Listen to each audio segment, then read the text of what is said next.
Dark Souls 2 has a complicated relationship with its players. While its predecessor is known for establishing the series' grim fantasy setting and implementing a memorably connected game world, and its sequel is recognized as a triumph that refines many of the pieces these games are known for, Dark Souls 2 has always sat somewhat uncomfortably as the literal middle child of the franchise. And for a long time, the general consensus surrounding the game is that it just doesn't live up to the excellence of the other two titles. Not gritty enough to be Dark Souls 1, not elegant enough to be Dark Souls 3. In fact, there's plenty of people who take that statement a step further, contributing to the long popular narrative that Dark Souls 2 simply isn't that good. And now, after having played the beloved franchise's second entry for myself, I can safely say that this narrative really confuses me. Dark Souls 2 is not just a worthy sequel, it's a phenomenal game in its own right, setting itself apart from its hugely influential predecessor and expanding, and most times improving, on the foundation that game laid. So, in an attempt to counteract the seemingly negative feelings towards this game, in this video you're going to hear exclusively positive things from me about the many accomplishments of Dark Souls 2. Which means I'm not going to complain about how I still hate how slow the Estus Flask animation is. And I'm not going to bring up how there is a mandatory boss fight that takes place inside a knee-deep pool of poison. And I'm certainly not going to point out how they used just about the least identifiable scenes in each region as the thumbnails on the fast travel screen. Like, what the f*** is this? This could be literally anywhere. So I'm slowly making my way through every FromSoft Soulsborne game, and even before I started that entire journey, I was aware of the discourse surrounding Dark Souls 2 that painted it as a disappointing entry in FromSoft's catalog. And considering that I was a bit hot and cold on Dark Souls 1, part of me was expecting to not really like this game very much. So the truth is, I actually devised the idea for this video's title before I even started Dark Souls 2, thinking, you know what? I know this game is going to have problems. I know people don't like it very much. So instead of offering a list of criticisms that I'm sure have been discussed countless times, why not use my massive platform to inject a little positivity into a game that clearly and sorely needs it? But then, the funniest thing happened. I quickly learned that Dark Souls 2 is actually very good. Fortunately, I didn't even have to change the idea for the video. In fact, the entire premise just got a whole lot easier, because now I can just talk about all the things I genuinely enjoy about this game, make a video about it that plays the part of the contrarian, but isn't, and rack up a whole bunch of comments telling me why I'm wrong. Two important points to mention before we get started. I played Dark Souls 2 Scholar of the First Sin. I've researched the ways in which this version differs from the original release, but without actually playing both, I imagine it's difficult to really know how different that experience is. This topic is still debated, but general consensus seems to lean in favor of Scholar of the First Sin being the preferred version of the game. Second, I'm fully aware of all the criticisms that Dark Souls 2 has been hit with over the years. Plenty of them are reasonable, plenty have weirdly selective memory, and some are even a bit unhinged. But just because I won't be mentioning many flaws here doesn't mean I'm not aware of these opinions. It's just that the entire point of this video is to, not do that. Instead, I'm going to go in depth on 4 major components of the game that I think are really well done, as well as a bit of a lightning round to summarize a bunch of the smaller features or moments that were notable or just fun to experience. So after spending way too much time on a first playthrough than I'd like to admit, here's my analysis of Dark Souls 2, but I only say nice things. One of the biggest strengths of Dark Souls 2 is without a doubt its astounding environmental variety. Drangleic is a massive world, and from top to bottom, its many regions consistently impress with their compelling visual design. Hades Tower and Dragon Eyrie are stunning showcases of outdoor environments. Huntsman's Copse looks like it could coexist within both the Dark Souls and Bloodborne universes. No Man's Wharf is like an immersive teaser for the Pirate Souls game we all want FromSoft to reveal next. Even smaller areas like Shrine of Amana and Black Gulch offer up some dramatically creative lighting and color use not replicated anywhere else. Getting the opportunity to explore a huge world that itself explores nearly every avenue of its dark fantasy setting is one of the most memorable parts of playing Dark Souls 2. Now, excellence in environmental design doesn't always translate to excellence in level design, but oftentimes in Dark Souls 2, that's exactly the interaction that ends up happening. The layouts of the game's levels are almost always enhanced by their engaging visual features and art direction. Every time I stumbled into a new area, I was genuinely excited to thoroughly explore it, knowing I'd always find something interesting through every opening and around every turn.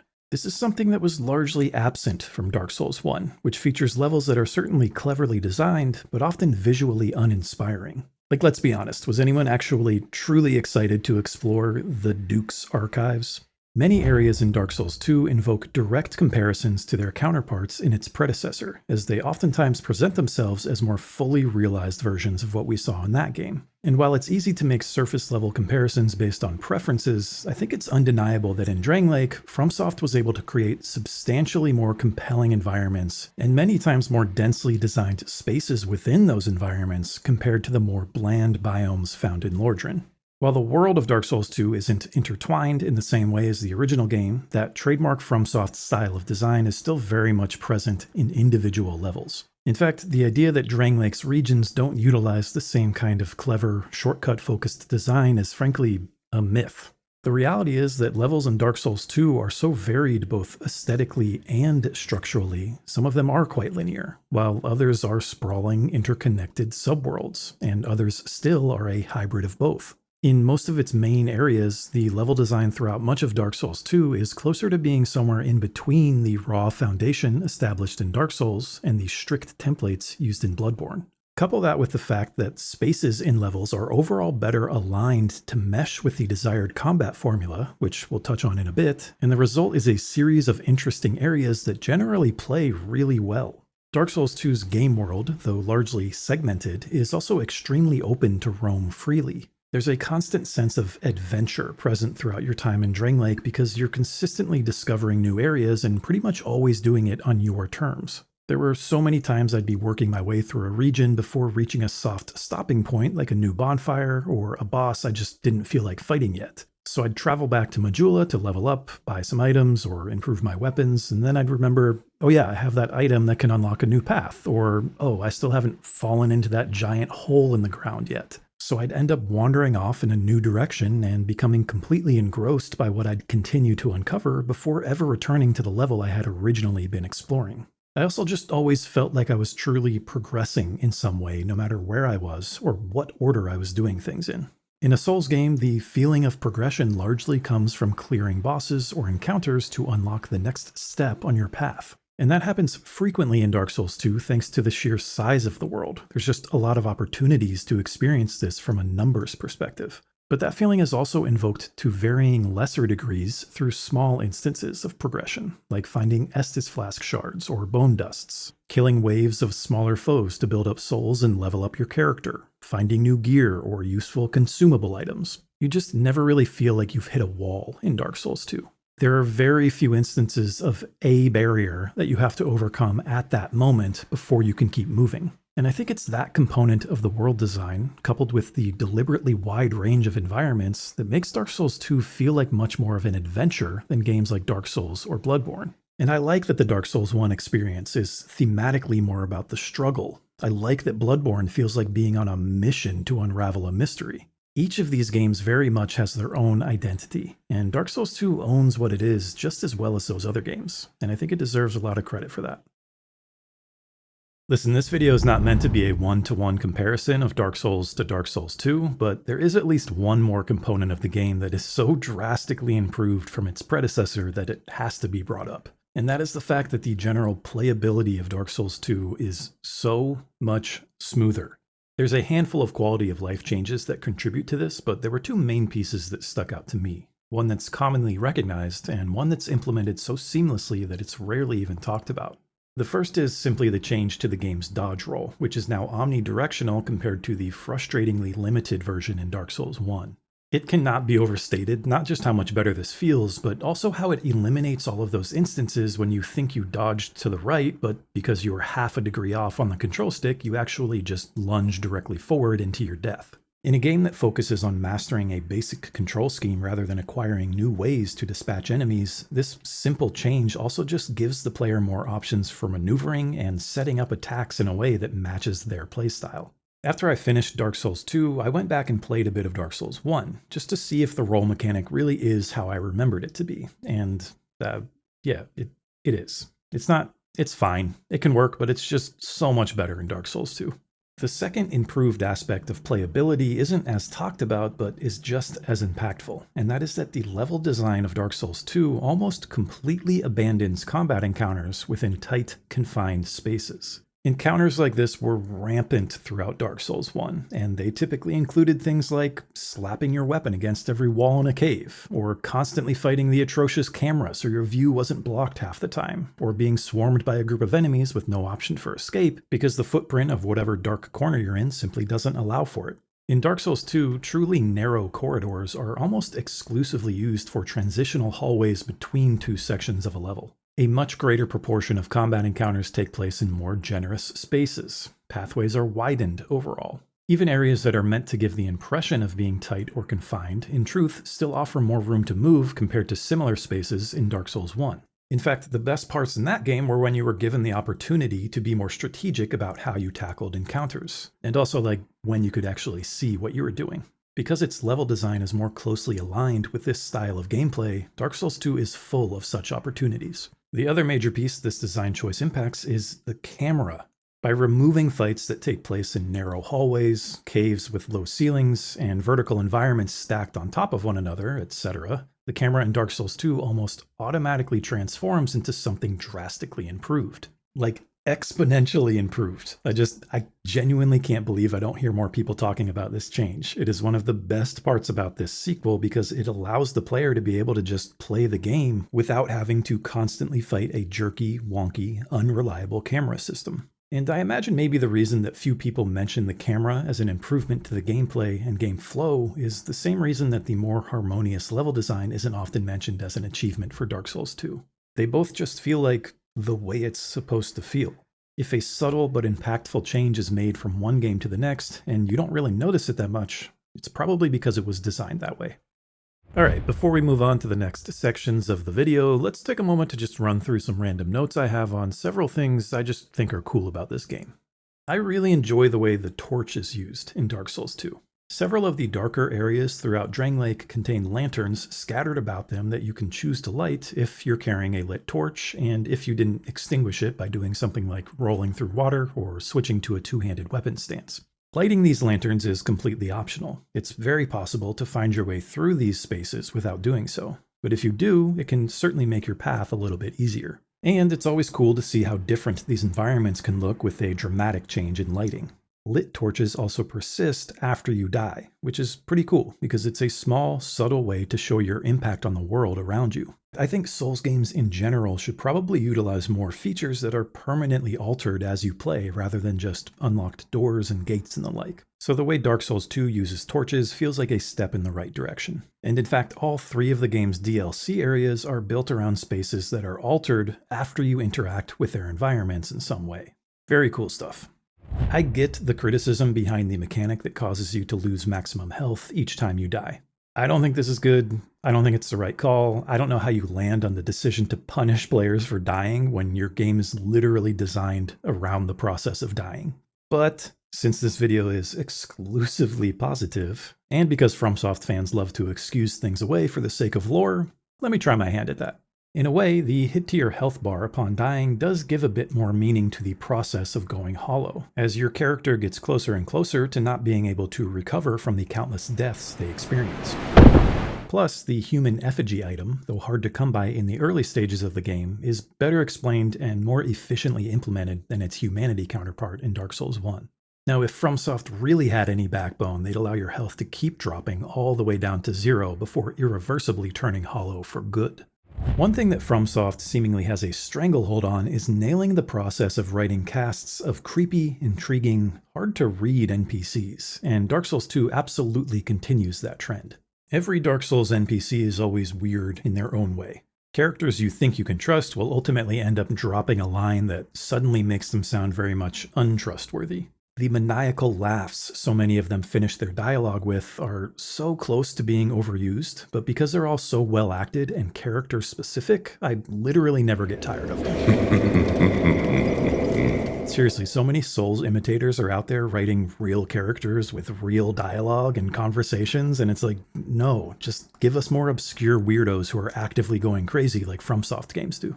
Oh, and as far as Dark Souls 2 characters go specifically, I can't forget to mention Gavlan Wheel, Gavlan Deal. Gavlan Wheel, Gavlan Deal. This game is massive. There's a huge amount of content, a world that is truly full of different locations, and a staggering number of ways to build a character as you make your way through all of that. The number of weapons you can find is almost overwhelming, and as far as I can tell at least, you can make pretty much any of them viable. Their low durability is a little annoying, but honestly, there were so many pieces of gear that I wanted to test out during my playthrough, I was always walking around with a solid backup option equipped anyway. From a things to do perspective in this game, there's just a lot to explore and a lot to find. I'm not even someone who likes super long games necessarily, but the worlds that FromSoft has been able to create are so mysteriously compelling, I genuinely look forward to exploring most of what they have to offer. And Dark Souls 2's sprawling, confusion-inflicting iteration on this was no exception. Bonus lightning round.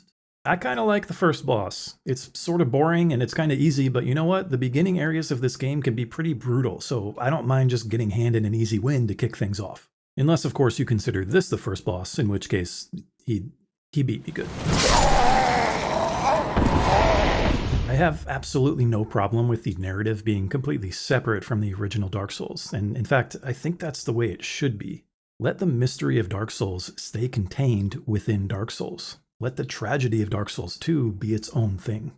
Forest of the Fallen Giants continues FromSoft's run of outstanding introductory regions, with Undeadburg being one of my favorite areas in Dark Souls, and Central Yharnam being one of the best levels of all time. I was really pleased with how this area manages the balance of being complex but manageable to new players. You can use a ladle for a weapon. That's cool. The fact that you're not informed that enemies will stop respawning after killing them a certain number of times is classic FromSoft boneheaded fumbling of a feature. But it's still kind of cool that it gives less skilled players a way to brute force some of the tougher areas. Or it provides another option for dealing with runs to bosses. Or they just didn't want you endlessly farming the same enemies over and over again. I'm not really sure why they implemented this, but I don't mind it. Dark Souls 1 was anxiety-inducing. In Dark Souls 2, you literally get to travel back to a cozy beach town every time you want to take a break.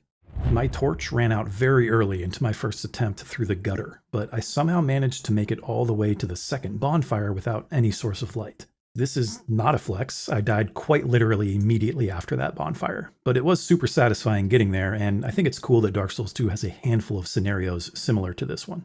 Not only is the Iron Keep an example of what FromSoft can do with a late game level when they're actually given the time to finish it, but it also only blinds you with its neon lava about half as much as Lost Izalith does. This Estus Flask shard that was here this whole time. FromSoft's games are well known to not be handholders. In fact, they often forget to salt the sidewalk when they know an ice storm is coming in order to make the player's learning experience quite painful. Some implementations of this philosophy make sense and are largely justified, like parry points that rely simply on player timing and muscle memory rather than providing an explicit visual cue. Others are just, stubbornness. My favorite example of this from Dark Souls 1 is the tooltip for attunement, which not only does not give any context for what the stat is, but it uses the word attunement to describe the word attunement. Compare this to the same tip in Dark Souls 2, which, okay, they did it again, huh? No, but seriously, even defining this as number of spells instead of number of attunement slots, and then providing a second stat that clarifies what attunement slots actually are, is such a simple change that, if nothing else, eliminates the need for players to have to go look up yet another obscured feature of the game. Dark Souls 2 puts some genuine effort into, actually explaining things you might want to know. It certainly doesn't hold your hand, but it doesn't kick you in the face either. So here's another example. Dark Souls 2 contains an item called Sublime Bone Dust, which you can burn at the fire in Majula to upgrade the efficacy of your Estus Flask. How does the player figure that out? Well, the description of the item literally says, cast them into the far fire in Majula to increase the HP restored with each use of your flask. The second and third lines in the description are then focused on the history and lore behind this item. I don't think there's a problem with ambiguously defined items the player needs to figure out the use for, if that item is a nice to have. In other words, something that's a bonus that rewards the curious player and provides them with a payoff for figuring it out. Smooth and silky, so nice, so smooth, for example. But upgrading your Estus flask in a Dark Souls game is a pretty crucial thing that the player should understand fully without having to spend time experimenting. And in this case, Dark Souls 2 simply states what needs to be stated. Here's something else. When you infuse a weapon in Dark Souls 2, there's a clear option to reverse the infusion, so you're not afraid that you're locking a weapon into one path that you might regret. The description of the item you need for this reversal clarifies that it only affects infusions and not any reinforcements you may have made to the weapon. Weapon upgrades in general are streamlined in Dark Souls 2. Reinforcements can be done by any of the 3 blacksmiths found throughout Drangleic. Of those 3, one is responsible for all types of weapon imbuements, and there's only one ember you need to find in order to unlock this system. One can craft unique weapons using boss souls, but even those weapons can be reinforced at any other blacksmith. And of course, there's bonfires located at or right next to each blacksmith, so you can easily return to each one if you need to access their unique function. The reduced complexity of these systems could be seen as a positive or negative based on preference, but the important part is that it's always clear how to complete these processes, what materials you need, and what your options are for doing so. And this just makes so much more sense. Like Estus flasks, upgrading your weapons isn't some specialized secret that only the most thorough of players should be rewarded with. It's a core component of Souls games, and there's just no benefit to obscuring the process used for this purpose in an effort to keep the sidewalk icy. The cat in Majula actually describes what covenants are. The tooltip for curse resistance actually tells you what the curse effect is. There are many examples of Dark Souls 2 providing those extra bits of guidance that are often small, but can add up to make a huge difference to the player experience. And this efficiency with which Dark Souls 2 presents information isn't some kind of concession to the mainstream audiences. It's an acknowledgement from FromSoft that, hey, maybe we don't need to be so obsessed with keeping everything intentionally opaque. And ultimately, that's a good thing. Majula is a pretty fascinating take on a central hub world. Essentially a FromSoft version of a coastal village, it has an unusually bright and airy atmosphere, serves as a home base for many of the game's vendors, and is almost entirely absent of danger. Unless you try to aggro these little creatures and embarrass yourself by getting killed by a couple of tiny pigs. Or you think to yourself, I bet I can survive that fall, even though you definitely can't. Or I don't know, you just enjoy the views way too much. Majula is a location you'll return to again and again to bear, seek, and lest, or in plainer terms, use your souls to upgrade your character through the Emerald Herald. The Herald is also the only one who is able to upgrade your Estus flasks, and she gives you some minor bits of insight into other characters or certain locations throughout Drangleic. Other NPCs you'll find in Majula include a blacksmith, an armor vendor, a ring-hoarding cat, and several others who eventually make their way to town after you discover them somewhere else in the world. Outside of elemental imbuements, unique boss weapons, and poison arrows, Gavlan will, Gavlan deal. Majula is pretty much a one-stop shop for everything you'll need on your journey. It is, for the time being, home. Or at least as close as you can get to the concept of home in a Dark Souls game. But that doesn't mean that Majula is comfortable. In fact, despite this location being safe and reliable, there's still very much an air of uncertainty surrounding it. Its visual style has very calm before the storm vibes to it, blending beautiful coastal vistas with an eerie sense of tension. This intersection of seemingly conflicting tones is also amplified perfectly by the location's musical score, which manages to feel both soothing but also somehow unsettling. The story of Dark Souls 2 isn't so much about a world crumbling around you, or even really the curse of becoming hollow. It's about cyclical inevitability. Majula, to me, feels like the perfect representation of those narrative themes. Over the course of your playthrough, Majula goes from sparsely populated to a proper village as more and more characters make their way there to settle down. For good. And through your conversations with them, you'll learn more about each individual's backstory, but one thing that sticks out as being consistent with almost all of them is a sense of accepting defeat, even when many times they don't even realize it. Many of the characters you'll encounter throughout Dark Souls 2 will tell you a bit about their history, where they came from, what their craft is, etc. but eventually they'll disclose the fact that they can't remember how or why they came to Drangleic. For the life of me, I can't remember how I ended up here. As the curse begins to take hold of them, memories of their past go from factual to foggy to faded. And now, many of these wandering individuals find a home in Majula.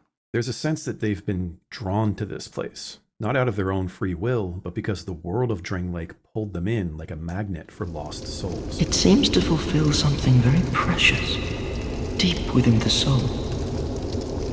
Something essential.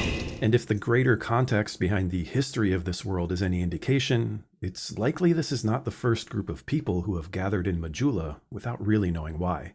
The false sense of calm surrounding this town lulls its inhabitants into a state of misplaced safety as their memory and identity continue to vanish and become strangled by the grips of Drangleic's curse. If there's one word to truly describe Majula, it's sedative.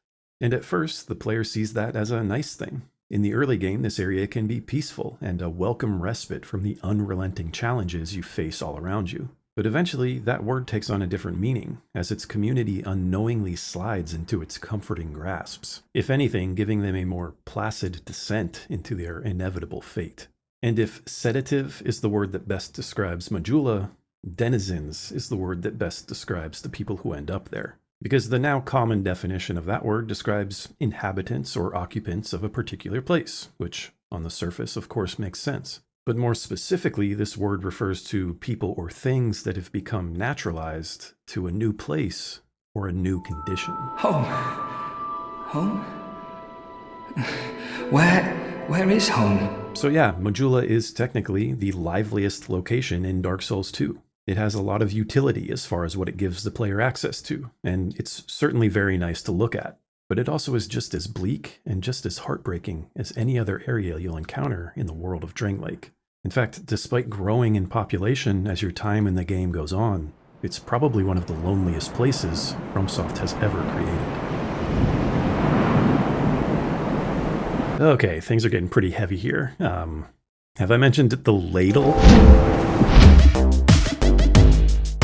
Hey, thanks for watching. At the beginning of this video, I mentioned that it has been a long-held opinion that Dark Souls 2 is an inferior game, but recently, this trend seems to be shifting. In fact, I might even go as far as to say that liking Dark Souls 2 is popular now. So for anyone who hates this game and is actually still watching at this point, I just wanted to say with the utmost appreciation, you've been wrong this whole time. Keep an eye out for content on the rest of FromSoft's titles as I continue this Souls journey, and if you're ready for more Dark Souls 2 content right away, you can check out my tier list of the game's regions that I've uploaded over on Patreon. See you next time.